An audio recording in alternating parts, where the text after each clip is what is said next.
Protestan. Silakan, mau diskusi apa? Kalau diskusi tentang kitab suci sudah jelas semua. Iya, pastilah tentang kitab suci kalau mau bagaimanapun. Tetap dalam kitab suci ada yang kita baca yang menimbulkan pertanyaan-pertanyaan. Oke. Bukan untuk supaya menjadi sesuatu hal diperdebatkan, tapi kita harus mencari tentang namanya kebenaran. Seperti apa contohnya?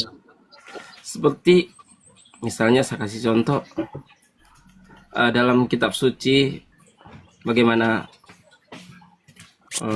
Petrus menikah.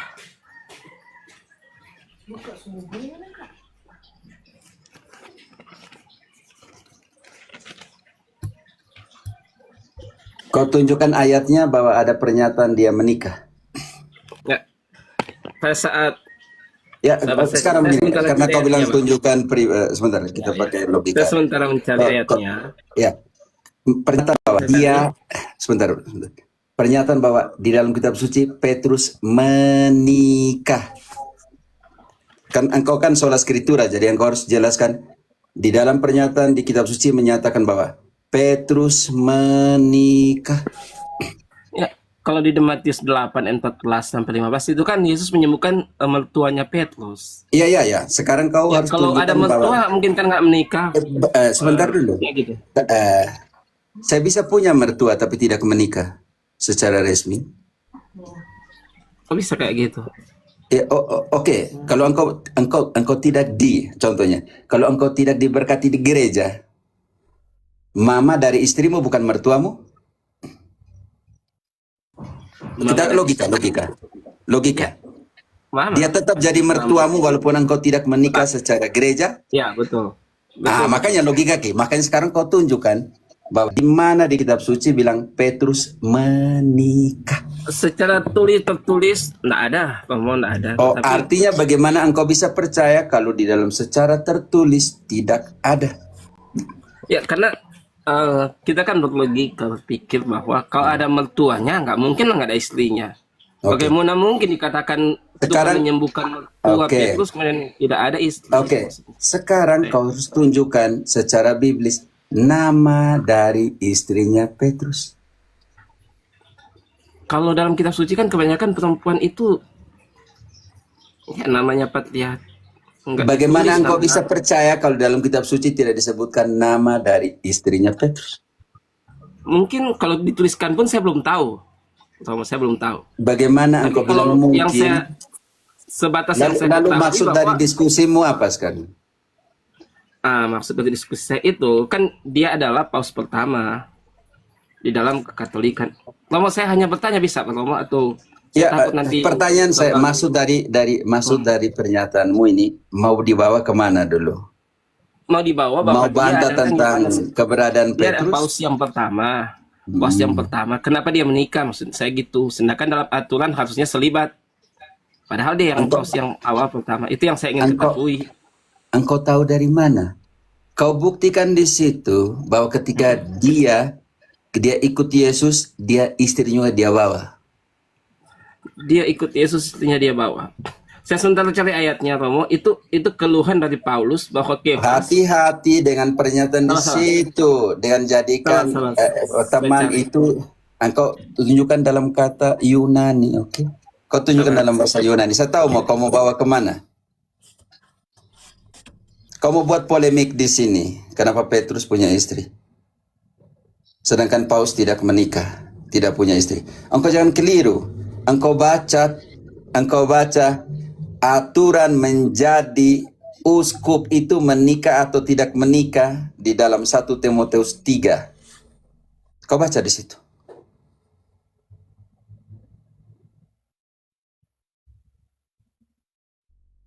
Engkau baca di situ. Aturan menjadi uskup. Di mana orangnya langsung turun? Gimana nih? Kok lari sih? Iya, saya mengerti dia mau bawa kemana. Tapi dia harus baca dalam bahasa asli. Apakah itu tentang istri atau tidak? Mana orangnya tadi? Kalau mau datang sini untuk polemik, ya sudah tidak usah lah. Engkau baca syarat jadi uskup. Bantu dulu Friska. supaya dia mengerti di situ. 1 Timotius 3 mulai dari ayat 1. Syarat uskup. Benarlah perkataan ini, orang yang menghendaki jabatan uskup gereja menginginkan pekerjaan yang indah. Karena itu, uskup haruslah seorang yang tak bercacat, suami dari 1 istri, dapat menahan diri, bijaksana, sopan, suka memberi tumpangan, cakap mengajar orang, bukan peminum, bukan pemarah melainkan peramah, pendamai, bukan hamba uang. Seorang kepala keluarga yang baik, disegani dan dihormati oleh anak-anaknya. Aduh. Lanjut, selesaikan dulu. Jikalau seorang tidak tahu mengepalai keluarganya sendiri, bagaimanakah ia dapat mengurus gereja Allah?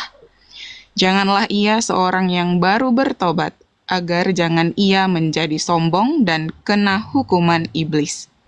Hendaklah ia juga mempunyai nama baik di luar gereja, agar jangan ia digugat orang dan jatuh ke dalam jerat iblis.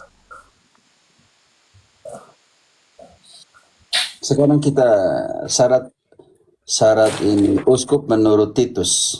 Surat kepada Titus 1 ayat 5 sampai 9 syarat tentang uskup. Adul bisa mute-kan dulu. Titus 1 ayat 5. Aduh, orang ini nggak bisa di-mute. Maaf, saya kirim ke purgatorium, setelah itu kau perbaiki itu baru kau datang lagi. Mana orangnya tadi? Gak tahu, kayaknya dia ini, Romo. Hilang Kayaknya ya? dia langsung kepental atau lagi cari ayat. Oh ya, jadi. Oh, ini. Engkau dengar syarat jadi uskup di situ tidak? Beritakan. Tidak. Tadi jaringan berhenti tadi jaringan.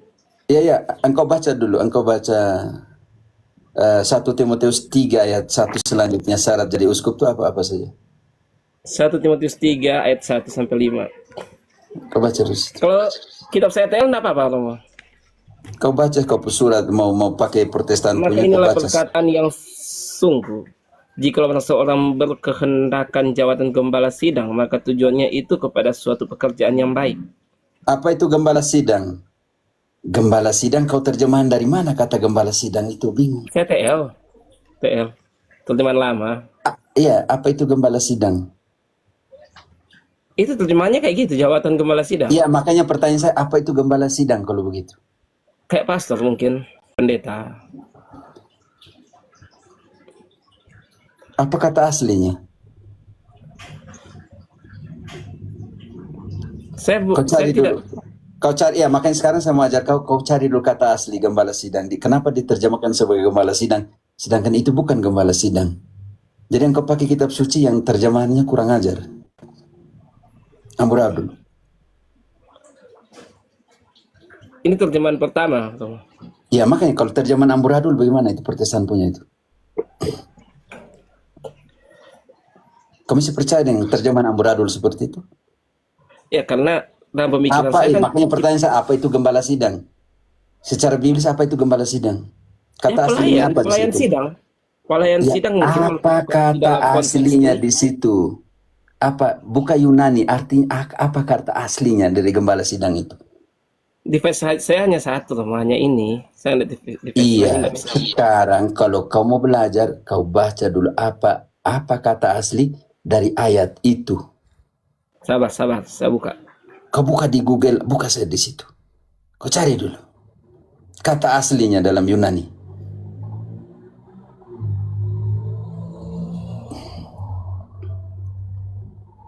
Cari di Google. Kalau kalian punya yang diajarkan, Google yang ajar kalian. Cari sudah. Kampung guru-guru itu Google.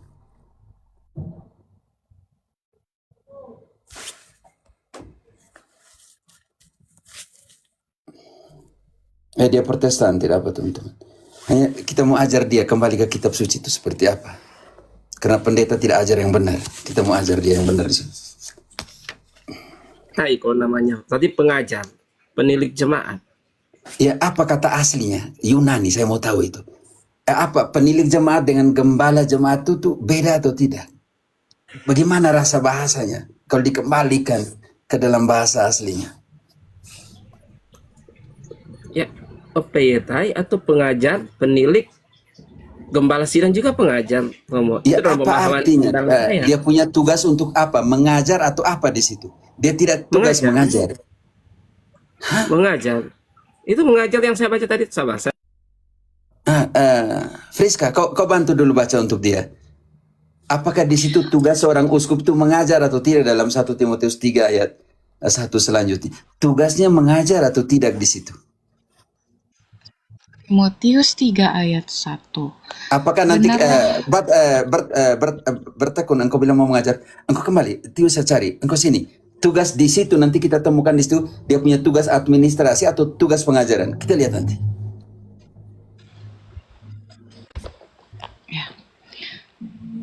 Benarlah perkataan ini. Orang yang menghendaki jabatan uskup Sebentar, mungkin dia kembali dulu, pekerjaan Friska, yang dia indah. kembali dulu. Apakah nanti di situ di 1 Timotius tugasnya mengajar atau tidak? Ini dia harus buktikan di situ. Karena dia bilang gembala sidang itu tugasnya mengajar. Kita buktikan di situ dia punya tugas mengajar atau tidak. Friska, kau bantah. Kau bantu dulu di TB yang diterjemahkan oleh Protestan juga. Oke, Romo. Benarlah perkataan ini. Orang yang menghendaki jabatan uskup menginginkan pekerjaan yang indah. Karena itu, uskup gereja haruslah seorang yang tak bercacat, suami dari 1 istri, dapat menahan diri, bijaksana, sopan, suka memberi tumpangan, cakap mengajar orang, bukan peminum, bukan pemarah melainkan peramah, pendamai, bukan hamba uang, seorang kepala keluarga yang baik, disegani dan dihormati oleh anak-anaknya. Makanya saya mau ingin tanya engkau, dia punya tugas hanya untuk mengajar atau semua itu? Ya, lebih tepatnya semua. Ya, kenapa tadi engkau hanya bilang mengajar? Bukan saya pakai kata hanya, tapi saya kata sebagai pengajar. Oh, tadi engkau bilang sebagai pengajar, sedangkan di situ ada berapa di situ? Iya, kan baru itu yang saya baca, itu yang saya katakan. Oke, dia punya syarat di situ apa saja? Suami dengan 1 istri? Ya. Lalu kenapa kau protes? Ketika Petrus dipanggil, dia sudah punya istri atau tidak? Sudah. Lalu kenapa kau protes? Bukan Kau protes ke Yesus yang panggil, kau protes ke Yesus yang panggil dia yang sudah di istri. Konteksnya bukan itu yang saya mau bahas, Mas. Konteks pembahasan saya tentang Petrus yang menikah, yang di dalam kekatolikan itu adalah sebentar, saudaraku, engkau tidak bisa membuktikan kata menikah di situ. Engkau sudah bilang tidak karena dia hanya punya mertua. Kau jangan langsung bilang dia menikah. Kau dari mana tahu bahwa dia menikah? Dengan mengatakan menurut kitab suci dia punya mertua, tapi engkau langsung rangkumkan bahwa dia menikah. Iya, karena di 1 Korintus 9 ayat 5 juga dikatakan. Apakah di situ dikatakan dia menikah Dia membawa nanti? istri. Oh ya, engkau mengerti, engkau buka bahasa aslinya 1 Korintus 5. Engkau buka bahasa aslinya apa di 1 situ? Korintus 9 ayat 5, Romo. Engkau baca dalam bahasa Yunaninya. Sabar, Romo, saya mau Engkau baca dalam bahasa Yunani.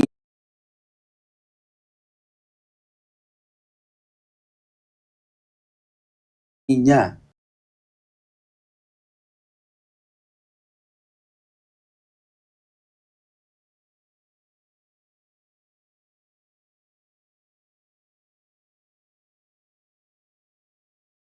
Engkau tak cari kata aslinya di situ apakah istri atau tidak. Siap, sabar. Bantu dulu 9 ayat 5 untuk dia. Tidakkah kami mempunyai hak untuk membawa seorang istri Kristen dalam perjalanan kami, seperti yang dilakukan rasul-rasul lain dan saudara-saudara Tuhan di Kefas? Itu Romo ayat 5. Saya mau suruh dia cari dalam bahasa Yunani artinya.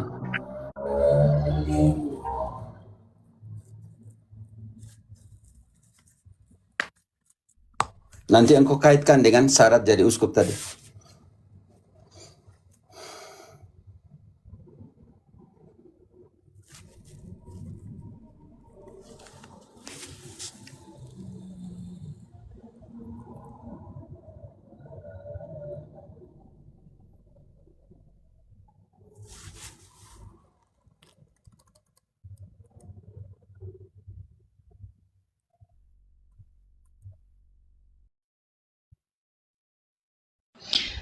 Salam. Salam. Ya. Itu pengertiannya Edelpengian kalau nggak salah. Edelfen itu saudari. Saudari tapi Gainaka itu saudari bisa muher, bisa esposa artinya. Bisa perempuan, bisa istri. Artinya di situ engkau jangan lupa seperti yang membawa saudari perempuan. istri. Kan pengertian ada dua loh, mau bisa Iya, saudari. Gianika, makanya Gianika bisa mengerti sebagai perempuan, bisa sebagai istri. Jadi di situ engkau hanya menutup, hilangkan perempuan, hanya kau pakai sebagai istri. Kalau di dalam Katolik tulisannya bagaimana, Tomo? Apakah di situ tulis istri Kristen atau gimana? Atau saudara Kristen di dalam kitab Katolik, atau sama seperti kami Protestan dengan bunyi bahwa istri atau saudara? Kamu punya kitab suci ambil dari mana? Lai, Lembaga Alkitab Indonesia. Iya, kamu punya kitab suci ambil dari mana? Lai ambil dari mana? Protestan ambil kitab suci dari mana? Terus jadi itu mana? Protestan ambil kitab suci dari mana? 27 kitab suci perjanjian baru dari mana? Dari mana Protestan ambil kitab suci perjanjian baru? Kau jujur saja dulu, baru saja jawab. Ya. Dari mana? Itu ada klaim-klaim sepihak loh, Mo. Dari mana Klaim-klaiman. Protestan? Ya, Kenapa Protestantisme? Katolik saya akan mengatakan ya Engkau Katolik ambil dari Protestan ambil kitab suci perjanjian baru dari mana? dari Katolik. Ya sudah toh kalau begitu. Bukan klaim. Jangan mengklaim bahwa itu kitab Sama ya suci. bunyinya. Itu Berarti tidak sama gitu. berarti tidak, bukan sama karena kalian tidak punya kitab suci. Kamu ambil dari Katolik, selesai. Tadi engkau bilang kita punya kitab suci sama, kau ambil dari mana? Berarti Iya, itu bukan kalian punya. Engkau sedang mengaku segini bahwa kalian ambil kitab suci dari Katolik punya. Kalau itu kalian tidak punya kitab suci. Kamu ambil dari kitab suci. Jangan bilang sama. Karena kamu ambil dari kitab suci Katolik. Oke. Makanya Ya, saya bilang, beritakanlah. Kalau kalian pakai kitab suci, 27 kitab suci perjanjian baru itu, tanpa rasa malu, pakailah dengan rasa syukur. Ya.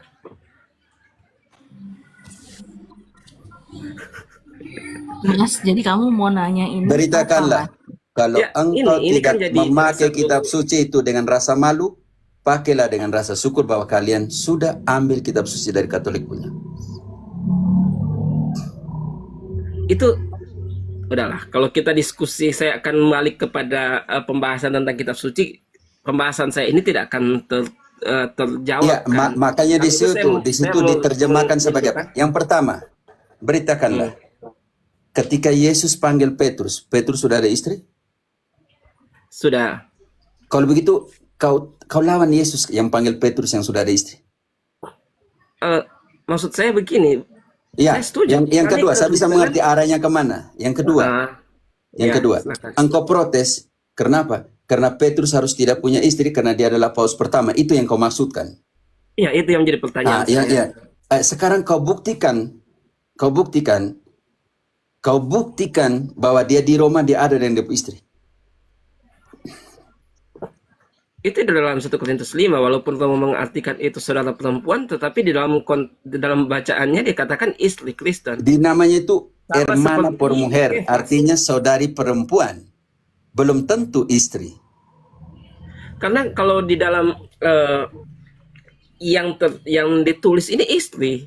Jadi Engkau lebih menitik engkau beratkan belajar kepada istri eksegesis daripada dari perempuan, mana? kamu. Engkau belajar eksegesis dari mana? Di dalam Engkau terjemahan. belajar di kuliah di teologi mana bahwa itu langsung istri. Ya, karena memang terjemahannya istri dikatakan, Romo. Makanya sekarang, karena terjemahan istri, maka saya tanya, bagaimana engkau mengupas itu dari sudut pandang hermeneutik? Kalau dari sudut pandang bisa diperdebatkan, tetapi kalau dalam Ya, makanya kau jelaskan dari sudut pandang dengan kunci, dengan pisau bedah hermeneutik yang mana mengatakan bahwa itu istrinya Petrus. ya, karena berhubungan dengan kitab Matius 8 tadi, bahwa Tuhan menyembuhkan mentua Petrus. Oke. Dan di situ ada catatan kaki tentang Matius 8 dan 14. Dan di situ dikatakan, sama seperti Kefas juga, tidakkah kami berhak membawa beserta dengan kami seorang istri Kristen? Artinya Saudara-saudara, kan pernyataan di situ hubungan berarti Matius, Paulus itu. punya istri. Dengan pernyataan itu Paulus punya istri, toh? Kalau logikanya. Justru pernyataan kecemburuan Paulus dengan Tidak, engkau, kalau di engkau dalam ayat itu. baca kembali, Friska, kau baca kembali. Silakan. Masuk lagi kata cemburu untuk Paulus nih, bahaya sekali. Kau ambil dari mana bilang itu Paulus cemburu? 1 Timotius bab Silakan. 3 Tidak. 1 Korintus 9 ayat 5. 1 Korintus 9 ayat 3, maka inilah jawabanku pada orang yang memeriksai hal aku. Itu Baca adalah langsung. suatu pernyataan kan Paulus? Sebentar Ya. dulu kita Ya. sebentar dulu kita baca Silakan, lengkap silakan. dulu. Friska. Ya, silakan. 1 Korintus Dari 9 ayat 3. 3. Inilah pembelaanku terhadap mereka yang mengkritik aku. Tidakkah kami mempunyai hak untuk makan dan minum? Tidakkah kami mempunyai hak untuk membawa seorang istri Kristen dalam perjalanan kami? Seperti Tahan dulu. yang dilakukan. Seperti yang dilakukan, artinya dia membandingkan bahwa Petrus bawa perempuan sebagai istri, maka dia juga bawa perempuan sebagai istri. Artinya di situ pernyataan sangat jelas bahwa Paulus juga punya istri. Kalau engkau analisa baik-baik dari pernyataan itu, saudara. Dalam analisa saya, Romo, penjelasan itu pernyataan, bukankah saya juga berhak bisa makan minum sama seperti rasul-rasul yang lain? Bukan saya ada hak untuk membawa seperti yang lain punya istri, saya bawa istri, tapi itu tidak dia lakukan. Bukan pernyataan bahwa saya punya istri dan saya bawa. Engkau harus buktikan bahwa itu dia tidak lakukan di ayat itu. Ya, ayat 6, Romo. Atau Baca dulu ayat 6. aku dengan Barnabas sajakah yang tidak berhak berhenti dalam pekerjaan tangan? Itu omong tentang Hanya pekerjaan dia tangan, yang bukan omong tentang istri. Engkau baca bagaimana Iya, ayat itu- itu? Pernyataan tentang istri dan Kefas itu udah pernyataan tanda tanya. Dia- Sekarang ayat 6, Barnabas dengan Paulus omong tentang istri atau tentang pekerjaan tangan? Baca dulu. ayat 6 tentang pekerjaan tangan. Iya. Sekarang kau bilang itu tentang istri. Coba bantu dulu. Nah, tentang pekerjaan tangan. Sebentar kita baca dulu. Ini namanya silakan. kebingungan. Hermeneutik ini berbahaya sekali. 9 Ya. ayat 6. Atau hanya aku dan Barnabas sajakah yang tidak mempunyai hak untuk dibebaskan dari pekerjaan tangan? Lanjut, Romo. Tidak, dia jelaskan kaitan dengan istrinya. Sebelum Paulus tadi bilang, bukankah aku juga punya hak untuk membawa perempuan sebagai istri yang di situ Ya. ya begitu. Itu yang saudari, maksudnya saudari perempuan yang dimasukkan di situ. Ya. Tapi karena dia mati-matiin tentang istri, makanya engkau harus buktikan. Dia bilang, ayat 6 itu tentang pekerjaan tangan, bukan tentang istri. Jadi engkau maunya seperti apa loncat-loncat nih? Enggak mau loncat-loncat karena Engkau loncat-loncat, ini bukti ada semua yang orang dengar sini, engkau loncat-loncat. pernyataan di ayat 3, 4, 5 dan 6, 7, 8 dalam konteks ini dapat kita mengerti bahwa penjelasan di situ bahwa apa yang dilakukan rasul-rasul lain itu tidak dilakukan karena dikatakan ayat 6. Di mana bahwa dikatakan di situ tidak dilakukan? Baca kembali ayat 3. harus Analisa di situ kata seharusnya. gini aja. Sebentar dulu, kita baca dulu konteks. Silakan. Kita baca dulu Baca aja konteks. ayat 1 sampai ayat selanjutnya, kamu. Kalau begitu. Ya. Oke. Sebelum itu, saya tanya engkau belajar hermeneutik di mana? Saya hanya mempertanyakan, kamu. Tidak. Sekarang karena engkau tadi sudah masuk ke dalam eksegesis. Saudaraku, ketika engkau sudah masuk ke dalam eksegesis, maka saya tanya engkau belajar hermeneutik dari mana dan kriteria hermeneutik yang kau pakai di situ tuh apa? Engkau belajar dulu dari mana?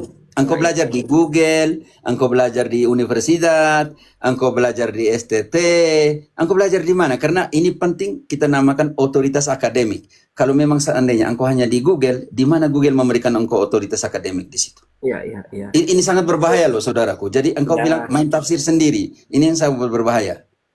Makanya sekarang saya mau tanya engkau belajar hermeneutik, di mana teori hermeneutik dan menggunakan aplikasinya dalam eksegesi seperti apa?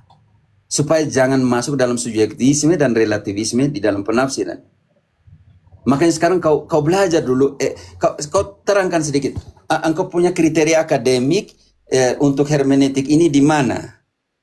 Karena sangat berbahaya, karena dari tadi engkau bilang begini, begitu. Nanti saya jadi bingung lagi deh. Bagaimana menangani engkau di sini? Justru hal-hal ini Romo menjadi pertanyaan orang awam dan saya bukan dulu itu, bukan pertanyaan. Saya tanya dulu, engkau jawab dulu. Saya dan lain Engkau sebagainya. dulu, engkau Maaf, belajar Mas. karena engkau tadi sudah mati-matian mau tafsirkan. Makanya di situ saya Romo kan nanya, saya akan menjelaskan semampu apa yang saya baca dan itu menjadi iya, pertanyaan yang dengan saya demikian saya engkau pikir menjelaskan, yang saya engkau tanyakan bilang ini, Romo. mungkin, engkau bilang begini, makanya engkau punya kriteria hermeneutik. Makanya saya butuh engkau punya kriteria hermeneutik akademis di situ di mana supaya engkau bisa ajar saya sedikit, begitu. Saya bukan mengajar Romo, saya justru mau bertanya. Kan dalam tanda saya bertanya bagaimana dengan ayat saya baca mau istri Tetapi engkau Kristen, tadi mati-matian sama bahwa seperti istrinya, Kefas. bahwa itu bukan belajar, saudaraku. Engkau mati-matian bahwa itu istrinya Pak Petrus, itu istrinya itu berarti engkau sudah Ya, punya karena standing position. ada ayat-ayat pendukung, misalnya Matius 8:14 dan di dalam 1 Korintus 9 ayat 5. Engkau datang Itu sini ayat untuk mau pendukung. belajar, Ada catatan aku untuk kakinya. datang sini mau buat polemik. Mas, kamu Romo, nada ini menjadi polemik di bertanyanya tuh masyarakat justru. tidak seperti bertanya Seharusnya loh. Kamu seperti menantang. bukan menantang, Kamu- Pak. Begini, Pak. Gini Mas, kamu Boleh saya- mungkin nadanya bisa bertanya tuh nadanya lebih baik. Maksudnya gini Mas, misalnya Romo bisa bantu saya jelaskan di tempat saya terjemahannya ini loh. Ini mestinya gimana ya Romo? Kadang-kadang kita berniat baik tapi kita punya nada itu ndak enak. Ya, Kamu posisi kayak kesukuan. macam ada kayak mau Kesukuan. fight back gitu loh Mas.